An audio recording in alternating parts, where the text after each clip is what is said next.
Trump ഇപ്പൊ ഇവിടെ Trump എന്ന് പറയുമ്പോൾ ചിരിക്കുകയാണ്.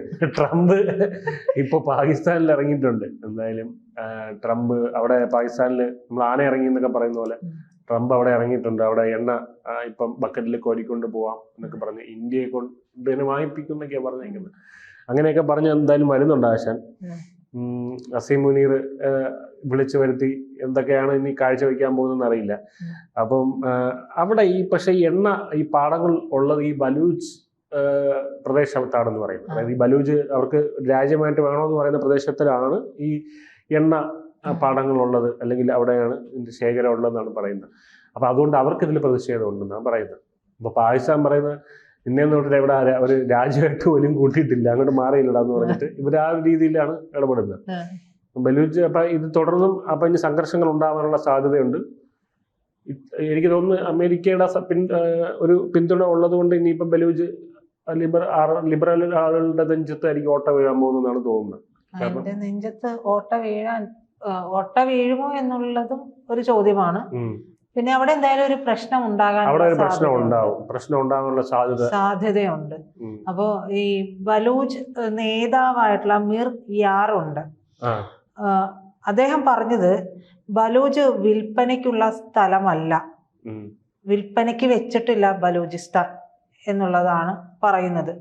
ബലൂജുകളുടെ സമ്മതമില്ലാതെ അവിടെ US-നോ അമേരിക്കയ്ക്കോ പാകിസ്ഥാനോ പോലും ഒരു വിദേശ ശക്തിക്കും, ഇതുൾപ്പെടെയുള്ള ഒരു വിദേശ ശക്തി, അപ്പൊ പാകിസ്ഥാനെ പോലും വിദേശ ശക്തിയായിട്ട് അവര് കണ്ടു തുടങ്ങി എന്നുള്ളതാണ് അതിൽ നിന്ന് മനസ്സിലാക്കേണ്ടത്. അപ്പൊ ഒരു വിദേശ ശക്തിക്കും ഭൂമിയും ധാതുക്കളും ഒന്നും ചൂഷണം ചെയ്യാൻ നമ്മൾ വിട്ടുകൊടുക്കില്ല എന്ന് പറയുന്നുണ്ട്. ഒരു തരത്തിൽ നമ്മൾ ചിന്തിച്ചിട്ടുണ്ടെങ്കിൽ വിമൽകുമാറിന്റെ കാര്യം പറയുന്ന പോലെയാണല്ലോ. അതായത് എന്താ കുഞ്ഞിക്കുരൻ സിനിമയിൽ ദിലീപ് പറയുമല്ലോ, അതായത് എന്താണ് പേര് വിമൽകുമാർ എന്നാ ഇന്ന് ഞാൻ തന്നെ എന്നെ വിളിക്കും എന്ന് പറയുന്ന പോലെയാണ് ഈ ബലൂച്ചികളുടെ കാര്യം.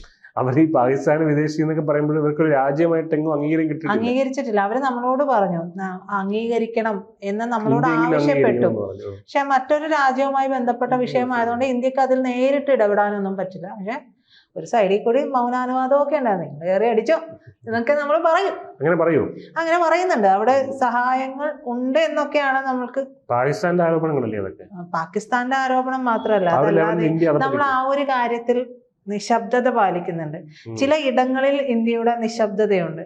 ആ ഇടങ്ങളിലുള്ള നിശബ്ദതയുള്ള ആ ഇരുണ്ട ഇടനാഴികളിലൂടെയാണ് അജ്ഞാതൻ സഞ്ചരിക്കുന്നത്. അത് സത്യമാണ്. അപ്പൊ അങ്ങനെ പറയുന്നുണ്ട്. അപ്പൊ ഈ ഒന്ന് ഓർത്തു കഴിഞ്ഞിട്ടുണ്ടെങ്കിൽ ഈ പാകിസ്ഥാന്റെ ഏറ്റവും അപൂർവ ധാതുക്കളും ഒക്കെ ഉള്ളത് ഈ ബലൂച്ച് മേഖലയിലാണ്. ആ ബലൂച്ച് മേഖല ബലൂചിസ്ഥാൻ ആർമിയുടെ കയ്യിലുമാണ്. ഇവന്മാര് ഇവിടെ ഇല്ലെങ്കിൽ, അതായത് ബലൂച്ച് ആർമി അവിടെ ഇല്ലെങ്കിൽ അത് പൂർണ്ണമായിട്ടും എടുത്ത് ചൈനയ്ക്കോ അമേരിക്കയ്ക്കോ പാട്ടത്തിന് കൊടുക്കും. എന്നിട്ട് മുതലാളിമാര് ചമഞ്ഞ് ഇവര് സന്തോഷത്തോടെ ജീവിക്കും. അത്രേ ഉണ്ടാവുള്ളൂ. അപ്പൊ ഒരു 4-5 കഷ്ണമായിട്ട് ഈ പാകിസ്ഥാനെ പീസ് ചെയ്തിട്ട് ഓരോരുത്തർക്കായിട്ട് അങ്ങോട്ട് കൊടുക്കും. അതല്ലാണ്ട് അവിടെ വേറെ ഒന്നും സംഭവിക്കാൻ പോകുന്നില്ല. പിന്നെ എണ്ണ ശേഖരത്തിന്റെ കാര്യം പറയുമ്പോ ഈ 10 ലക്ഷം ബാരൽ WTI ക്രൂഡ് ഓയിൽ ഒക്ടോബറോടെ US-ൽ നിന്ന് കറാച്ചി തുറമുഖത്ത് എത്തുമെന്ന് കൂടി പറയുന്നുണ്ട്. പിന്നെ ഒരു കാര്യം പറയാൻ വിട്ടു, ഈ മിർ യാർ എന്ന് പറഞ്ഞ നേതാവ് മറ്റൊരു കാര്യം കൂടി പാകിസ്ഥാനെ ഓർമ്മിപ്പിക്കുന്നുണ്ട്. അതായത് പാകിസ്ഥാനെ അല്ല, എല്ലാവരെയും ഓർമ്മിപ്പിക്കുന്നതാണ്. പാക്കുമായി ഇടപെടുക എന്ന് പറഞ്ഞാൽ അത് ഭീകരതയെ സ്പോൺസർ ചെയ്യുന്ന ISI-യുമായിട്ടൊക്കെ ഇടപെടുക എന്നുള്ളതാണ് എന്ന് ഓർക്കണമെന്നാണ് പറയുന്നത്. അതായത് അവരുടെ വേൾഡ് ട്രേഡ് സെന്റർ ആക്രമണം ഉൾപ്പെടെ ഓർമ്മിപ്പിച്ചുകൊണ്ടാണ് അദ്ദേഹത്തിന്റെ പ്രസ്താവനകൾ വന്നിട്ടുള്ളത്. അൽ ഖയ്ദയുമായിട്ടൊക്കെ അതിനെപ്പറ്റി അറിയാമെങ്കിൽ ഒന്ന് പറഞ്ഞുതരാം. അതായത് ഇപ്പോ ഈ പാകിസ്ഥാനില് ട്രംപ് ഒരു പാർട്ണർഷിപ്പ് ഉണ്ടാക്കുന്നുണ്ടല്ലോ. നമ്മൾ പാകിസ്ഥാൻ ഒരു വലിയ രാജ്യമാക്കി കൊണ്ടുവരുമെന്നൊക്കെ പറയുമ്പോൾ ഈ ഒസാമ ബിൻ ലാദനെ പിടിച്ചത് പാകിസ്ഥാനിൽ നിന്ന എല്ലാവർക്കും അമേരിക്കക്കാർക്ക് ലോകം മുഴുവൻ അറിയാം. അപ്പൊ അവരുടെ ഈ ഒരു വേൾഡ് ട്രേഡ് സെന്റർ നശിപ്പിച്ചതിന് അമേരിക്കൻ ജനതയ്ക്ക് ഇപ്പോഴും അത് മറന്നിട്ടില്ല. അത് ഇപ്പോഴും അവർക്ക് അതിനൊരു ട്രോമ അവർക്ക് 10 വർഷത്തോളം ഉണ്ടായിരുന്നു എന്നാണ് കേട്ടിട്ടുള്ളത്. ജനത്തിന് തന്നെ ഒരു വിമാനം പറന്നു പോകുമ്പോൾ പലർക്കും ഇത് കെട്ടിടങ്ങളിൽ ഇടിക്കുമോ എന്നൊരു പേടി, അതായത് നമുക്ക് അങ്ങനെ ഒരു ചിന്ത അവർക്ക് എപ്പോഴും ഉണ്ടായിരുന്നു. അപ്പൊ അത്തരത്തിലുള്ളൊരു ട്രോമ പലർക്കും ഉണ്ടായിരുന്നു, മെന്റൽ ട്രോമ.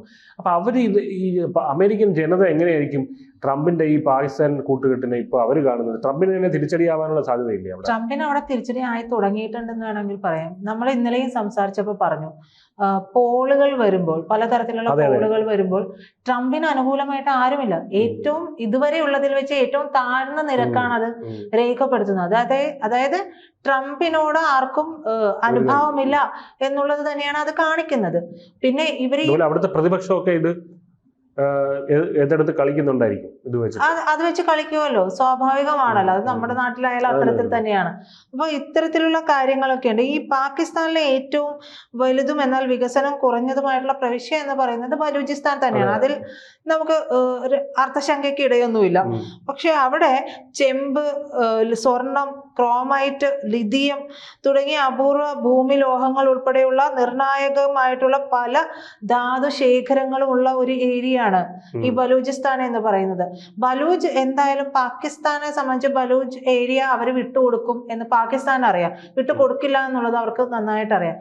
പിന്നെ ഇത് ലക്ഷ്യമിട്ട് വരുന്ന മറ്റൊരു ടീമുണ്ട്, അത് ചൈനയാണ്.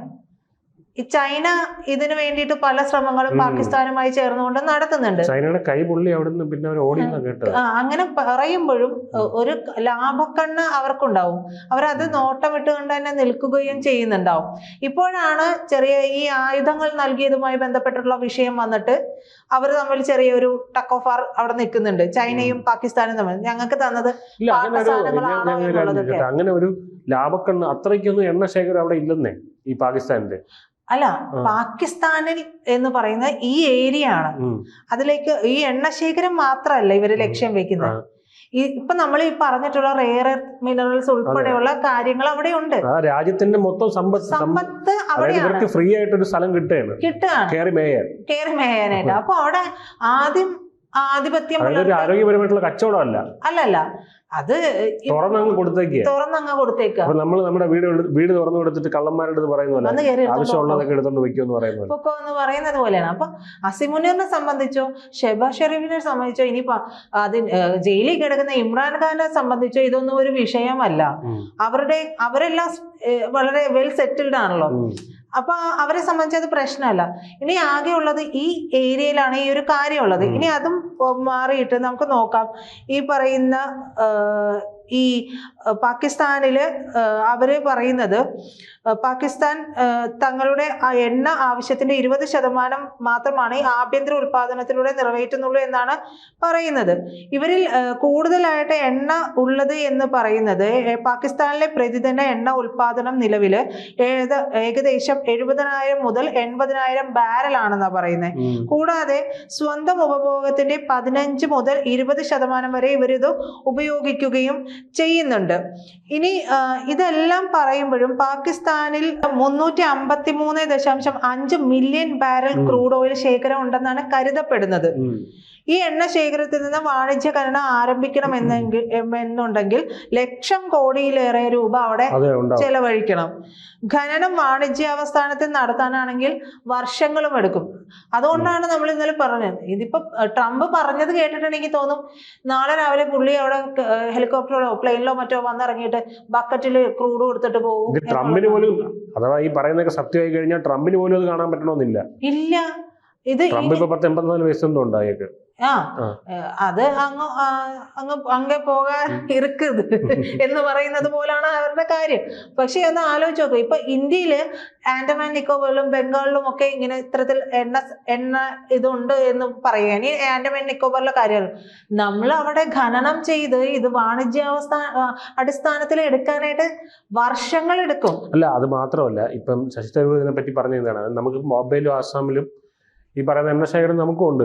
പക്ഷെ എന്ന് പറഞ്ഞാൽ നമുക്ക് എണ്ണ വാങ്ങിക്കാതെ പുറത്തുനിന്ന് വാങ്ങിക്കേണ്ട എന്നുള്ള ഒരു അവസ്ഥയിലാണോ നമ്മള്?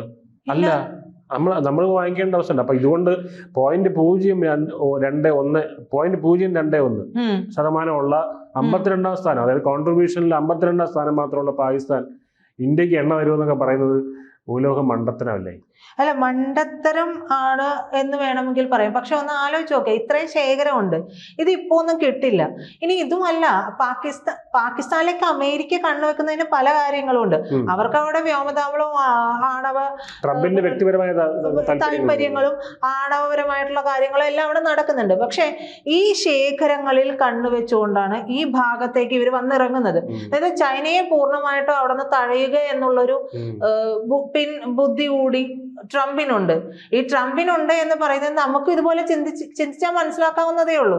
അപ്പൊ ഇത്രയും എന്താ പറയാ, ഇന്ത്യയെ തോൽപ്പിക്കാൻ വേണ്ടിയിട്ട് പാകിസ്ഥാന് കൈ കൊടുത്തുകൊണ്ട് ട്രംപ് നിൽക്കുന്നു എന്നൊക്കെ ചില സുഡാപ്പികളൊക്കെ മനസ്സിൽ ഉൾപ്പുളകം കൊള്ളുന്ന ഒരു സാഹചര്യം ഇത്.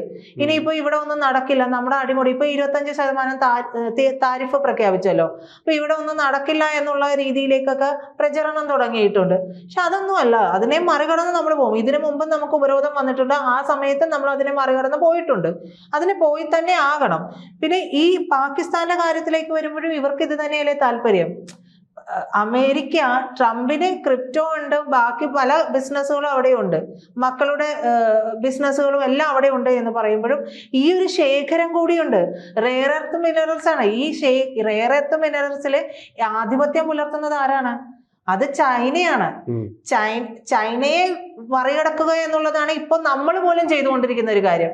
അതായത് നമുക്ക് ഇവിടെ നമ്മുടെ ഇലക്ട്രോണിക് EV വിപണി വളരെ ഡൗൺ ആയി പോയൊരു സാഹചര്യം ഉണ്ടായിരുന്നു.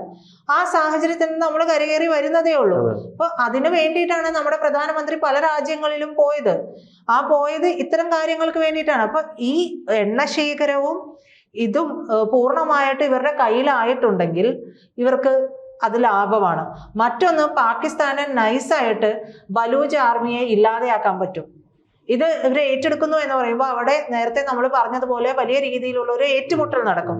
ഏറ്റുമുട്ടൽ നടക്കുമ്പോൾ സ്വാഭാവികമായിട്ടും അമേരിക്കയും ഇവരെ സഹായിക്കും, പാക്കിനെ സഹായിക്കും, പ്രദേശം വേണ്ടതുകൊണ്ട്. അപ്പൊ ആ രീതിയിൽ അവരെ ഇല്ലായ്മ ചെയ്യാനും അവർ ശ്രമിക്കും. അങ്ങനെ പലതരത്തിലുള്ള ലാഭക്കെട്ടുണ്ട്. ഇത് അനന്തര ഫലങ്ങൾ ആലോചിക്കുമ്പോൾ നമുക്കും ഭീതിജനകമാണ്. കാരണം അഫ്ഗാനിസ്ഥാനിൽ അവസാനം താലിബാൻ പിടിച്ചെടുക്കുന്ന ഒരു സാഹചര്യം ഉണ്ടായത് അറിയാലോ. ശ്രീലങ്കയിൽ രാജപക്ഷെ മുങ്ങിയതും അത്തരത്തിലൊരു സാഹചര്യം പാകിസ്ഥാനിൽ വിദൂരമല്ല. അതായത് അസീം മുനീറിന് വിമാനത്തിൽ കയറി രക്ഷപ്പെടും, പലായനം ചെയ്യും. ഈ ജനങ്ങൾ അവിടെ ഈ ജനകീയ പ്രക്ഷോഭം ഉണ്ടാവാൻ അതൊന്നും ഒരു തടസ്സം ഇനി അധികം കാലം ഉണ്ടെന്ന് തോന്നുന്നില്ല അതിന്. പക്ഷെ അത് അങ്ങനെ ഉണ്ടായി കഴിഞ്ഞാൽ അത്തരത്തിലൊരു നെയ്ബർ നമുക്കുണ്ടെന്നുള്ളത് ഇന്ത്യക്കും പ്രശ്നമാണ്. ഇന്ത്യയും കരുതി തന്നെ ഇരിക്കണം. കാരണം നമുക്ക് ചുറ്റും അവിടെ അവർ പട്ടിണി കിടക്കുന്ന ജനമായിരിക്കും ആ സമയത്ത്. അപ്പൊ അവരെ നോക്കുമ്പോൾ തൊട്ടടുത്തുള്ള രാജ്യം ഇതാണ്. ഇവിടുന്ന് അപ്പൊ ഈ അതിർത്തി പ്രദേശങ്ങളിലൊക്കെ അത്തരത്തിലുള്ള വിഷയങ്ങളുണ്ടാവും.